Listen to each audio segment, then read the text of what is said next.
Profession, ভালো patient হয়, মানে ভালো লাগে, মানে এনজয় করি আমি এখানে।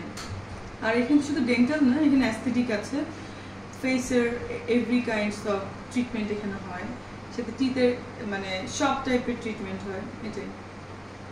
আপনার ভক্তদের জন্য এখানে আসলে কোনো ফ্যাসিলিটিস আছে? হ্যাঁ, অফকোর্স আছে। আমি ভিজিট নেই না আমার ভক্ত আসলে, বাট অনেক অনেক ভক্ত আসে যে এসে ভিজিট দিয়ে ছবি তোলে।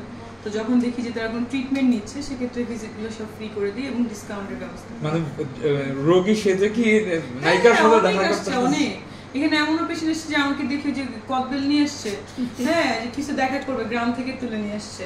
তারপরে কি যেন জামরুল নিয়ে আসলো একবার, এনে টেনে, মানে অনেক অবস্থা খারাপ। পরে এক পেশেন্ট আমাকে দেখে বসে আসছে, তার বাচ্চা নাকি আমার চিনি বিবি সিনেমা ছাড়া দেখে না, ছবি তুলবে, বসে আছে সকাল থেকে রাত পর্যন্ত।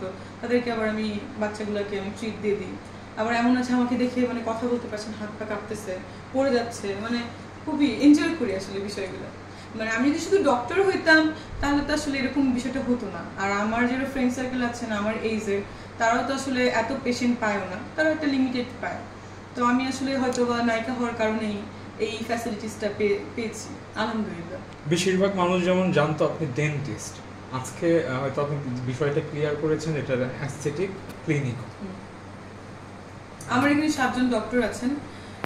আপনি ছাড়াও 7 জন? আমি ছাড়া এখানে প্রফেসর আছেন, আমার কলেজের প্রফেসর আছেন, তারপরে বাইরের আছেন, সোহরাদ্দির প্রফেসর আছেন, সাথে হচ্ছে নর্মাল ডক্টর আছেন 2 জন, অলওয়েজ এখানে বসে। আমি তো আর এভরিডে আসি না, যার যেদিন অ্যাপয়েন্টমেন্ট থাকে সে সেদিন এখানে আসে। ওকে।